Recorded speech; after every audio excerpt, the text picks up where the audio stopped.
Hello friends, welcome back to Omka tech videos. And ఈ రోజు date వచ్చేసరికి అయితే మనకి 3 ఆగస్ట్ అండ్ టైం వచ్చేసరికి అయితే 5 PM అవుతుంది. ఇప్పటి వరకు ఉన్న టెక్ అప్డేట్స్ ఏంటో చూద్దాం. ఇప్పుడు ఓపెన్ అయ్యే వాళ్ళు GPT 5.5 అయితే లాంచ్ చేశారు కంప్లీట్ గా. ఇందులో మనకి సిస్టమ్ 2 డీప్ రీజనింగ్ అనే అప్డేట్ అయితే తీసుకొని వచ్చారు. మీకు ఇది మిగతా ఏ మోడల్స్ అయితే కాదు కంప్లీట్ గా. మీకు మిగతా ఏ మోడల్స్ ఎలా ఉంటాయి అంటే తప్పులు అయితే చేస్తూ ఉంటుంది కావచ్చు.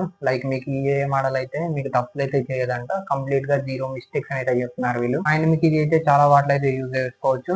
మీకు కోడింగ్ కావచ్చు, ఫైనాన్షియల్ కావచ్చు, ఇలాంటి వాటిలో మీకు యాక్యురేట్ గా అయితే పనిచేస్తున్నాయి అయితే వీళ్ళు చెప్తున్నారు. IQ-Z11 5G ఇది మనకి ఇండియాలో మనకి ఆగస్ట్ ఎండింగ్ లో అప్పుడైతే రావచ్చు. అండ్ ఇందులో ఒకసారి అయితే మనకి 6.83 ఇంచ్ AMOLED డిస్ప్లే ఉంటుంది. అలాగే 120 Hz రిఫ్రెష్ సపోర్ట్ ఉంటుంది. MediaTek Dimensity 7500 టర్బో ప్రాసెసర్ అయితే తీసుకొని వస్తున్నారు. అలాగే మనకి ఇందులో బ్యాటరీ ఒకసారి అయితే మ్యాసివ్ బ్యాటరీ ఉంటుంది. 9050 mAh కెపాసిటీ బ్యాటరీ ఉంటుంది. అండ్ దాంతో పాటు మనకి 90 వాట్ ఛార్జింగ్ సపోర్ట్ అయితే ఉండబోతుంది. అలాగే 50 మెగాపిక్సెల్ మెయిన్ కెమెరా ఉంటుంది. అలాగే 2 మెగాపిక్సెల్ డిప్త్ సెన్సార్ అయితే ఇస్తారు. అండ్ మనకి 32 మెగాపిక్సెల్ సెల్ఫీ కెమెరా సపోర్ట్ అయితే తీసుకొని వస్తున్నారు. అండ్ ఈ మొబైల్ వచ్చేసరికి అయితే మనకి 33,000 నుంచి 34,000 రేంజ్ ఆ రేంజ్ అయితే తీసుకొని రావచ్చు. మీటా వాళ్ళు ఒక కొత్త స్మార్ట్ గ్లాసెస్ అయితే లాంచ్ చేశారు తెలిసిందే, మీటా రే బ్యాన్ అనేసి అయితే. ఇప్పుడు దీని వల్ల కొన్ని ప్రాబ్లమ్స్ అయితే వస్తున్నాయి. మీకు యూజర్స్ అనే వాళ్ళు ఎక్కడ పడితే అక్కడ రికార్డింగ్ అయితే చేస్తున్నారంట. దీని వల్ల ప్రైవసీ ఇష్యూస్ వస్తున్నాయి. లైక్ మీకు అమ్మాయిలు కావచ్చు, అబ్బాయిలు కావచ్చు, మీకు బాత్రూమ్ లో పడితే రికార్డింగ్ చేస్తున్నారంట. అలాగే ప్రైవేట్ డాక్యుమెంట్స్ కావచ్చు, మీకు మెయిన్ గా సెక్యూరిటీ కోసం వీళ్ళు పెడతా ఉంటారు కదా, అవి కూడా మీకు కంప్లీట్ గా రికార్డింగ్ అయితే అయిపోతున్నాయి. అంటే వీళ్ళ చూస్తే సరిపోతుంది కదా, రికార్డింగ్ అయితే అయిపోతుంది. అండ్ ఇప్పుడు న్యూయార్క్ లో అయితే ఈ స్మార్ట్ గ్లాసెస్ అయితే కంప్లీట్ గా బ్యాన్ చేసి పడేశారు. ఇప్పుడు ఆస్ట్రేలియాలో సోషల్ మీడియా అయితే బ్యాన్ చేస్తున్నారు. అంటే సోషల్ మీడియా యాప్స్ ఉంటాయి కదా, అవైతే కంప్లీట్ గా బ్యాన్ చేస్తున్నారు. ఇది అందరికీ కాదు, మీకు చిన్న చిన్న పిల్లలు అంటే టీనేజర్స్ ఉంటారు కదా, వీళ్ళ కోసం అయితే వీళ్ళు కంప్లీట్ గా అయితే ఒక డెసిషన్ అయితే తీసుకోబోతున్నారు. అండ్ ఆస్ట్రేలియా గవర్నమెంట్ కూడా ఫుల్ సపోర్ట్ అయితే ఇస్తున్నారు ఇప్పుడు ఈ సోషల్ మీడియా యాప్ ని బ్యాన్ చేయాలనేసి అయితే ఆస్ట్రేలియాలో.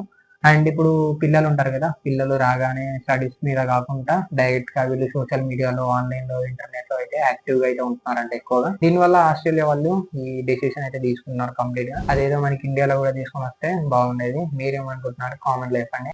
ఇప్పుడు యాపిల్ యూజర్స్ కి iOS 27 స్టేబుల్ వర్షన్ అయితే రిలీజ్ అయితే కాబోతుంది. ఇది మనకి సెప్టెంబర్ 14th రిలీజ్ చేస్తామని అయితే రిపోర్ట్స్ అయితే బయటకు వచ్చాయి. అండ్ దీంట్లో మనకి సిరి అప్డేట్ అయితే చూడొచ్చు. అలాగే మనకి పర్ఫార్మెన్స్ ఇంప్రూవ్మెంట్స్ ఉంటాయి. అండ్ యాపిల్ ఇంటెలిజెన్స్ కానీ, అలాగే మనకి పేరెంట్ కంట్రోల్ ఫ్యూచర్స్, ఇలాంటి ఫ్యూచర్స్ అయితే ఉండబోతున్నాయి మనకి iOS 27 అప్డేట్ వస్తారు. అయితే మనకి ఏ డివైజెస్ కి వస్తుందంటే iPhone 11 సిరీస్ అయితే అంటున్నారు ఫస్ట్ ఆఫ్ ఆల్ అందరూ అయితే. బట్ iPhone 12, 13, 14, 16, 17 ఈ సిరీస్ కి అయితే మనకి కంప్లీట్ గా అయితే iOS 27 అప్డేట్ అయితే రాబోతుంది. గూగుల్ పిక్సెల్ 11 సిరీస్ ఎప్పుడు వస్తుందని అయితే అనుకుంటున్నారు అందరూ. ఇది మనకి కన్ఫర్మ్ అయిపోయింది. ఆగస్ట్ 12th అయితే లాంచ్ కాబోతున్నాయి ఈ మొబైల్స్ అన్ని. అండ్ ఆ ఈవెంట్ లో వచ్చరికి అయితే మనకి పిక్సెల్ 11 కానీ, 11 Pro కానీ, 11 Pro XL, 11 Pro Fold అయితే చూడొచ్చు మనకి ఈ మొబైల్స్ అనేది చూడొచ్చు. అండ్ దీంట్లో వచ్చరికి అయితే 2nm technology tensor G6 processor, దాంతో పాటు మనకి డెడికేటెడ్ గేమింగ్ సెట్ అయితే ఉంటుందంట. అండ్ ఈసారి మెయిన్ వచ్చరికి అయితే మనకి 128GB వేరియంట్ లేదు కాబట్టి ఈసారి 250GB వేరియంట్ తో అయితే స్టార్ట్ అవుతుంది. అండ్ మెయిన్ వచ్చరికి అయితే ఈసారి పిక్సెల్ 11 వచ్చరికి అయితే 80,000 నుంచి స్టార్ట్ అవుతున్నాయి. లేదంటే మీకు 90,000 ఆ రేంజ్ కి అయితే వెళ్ళిపోవచ్చు కంప్లీట్ గా. అండ్ మీకు పిక్సెల్ ఫోల్డ్ చూడొచ్చు, మీకు 1,80,000 ఆ రేంజ్ కి అయితే లో తీసారైతే. వివో నుంచి ఒక కొత్త మొబైల్ అయితే రాబోతుంది, వివో S2 5G మొబైల్ అయితే. ఇది మనకి ఇండియాలో వచ్చరికి అయితే ఆగస్ట్ 6th అయితే లాంచ్ చేయబోతున్నారు. అండ్ సేల్స్ కి వచ్చరికి అయితే ఆగస్ట్ 11th అయితే రాబోతుంది. ఇందులో మనకి 6.59 inch 1.5K resolution, 120 Hz refresh rate OLED display అయితే ఉంటుంది. అండ్ దీంట్లో మనకి in display finger print censor అయితే ఉంటుంది. అండ్ MediaTek Dimensity 7360 ప్రాసెసర్ అయితే ఉంటుంది, టర్బో ప్రాసెసర్ ఇది. అండ్ 7050 mAh కెపాసిటీ బ్యాటరీ ఉంటుంది. లేదంటే మీకు 80 వాట్స్ ఛార్జింగ్ సపోర్ట్ కానీ, 45 వాట్స్ ఛార్జింగ్ సపోర్ట్ కానీ అయితే ఉండబోతుందంట. అండ్ దీంట్లో 50 megapixel main camera, 8 megapixel ultra wide angle camera, అలాగే 32 మెగాపిక్సెల్ సెల్ఫీ కెమెరా ఉంటుంది. మీకు ఇది ప్రైసింగ్ రేంజ్ వచ్చేసరికి అయితే 35,000 నుంచి అయితే స్టార్ట్ కాబోతుంది. ఇక ఈ రోజు ఉన్న టెక్ అప్డేట్స్ అయితే ఇవి. మీకు ఎలా అనిపించింది కామెంట్ లో చెప్పండి. అలాగే మరిన్ని టెక్ వీడియోస్ కోసం మన యూట్యూబ్ ఛానల్ ని సబ్స్క్రైబ్ చేసుకొని పెట్టుకోండి.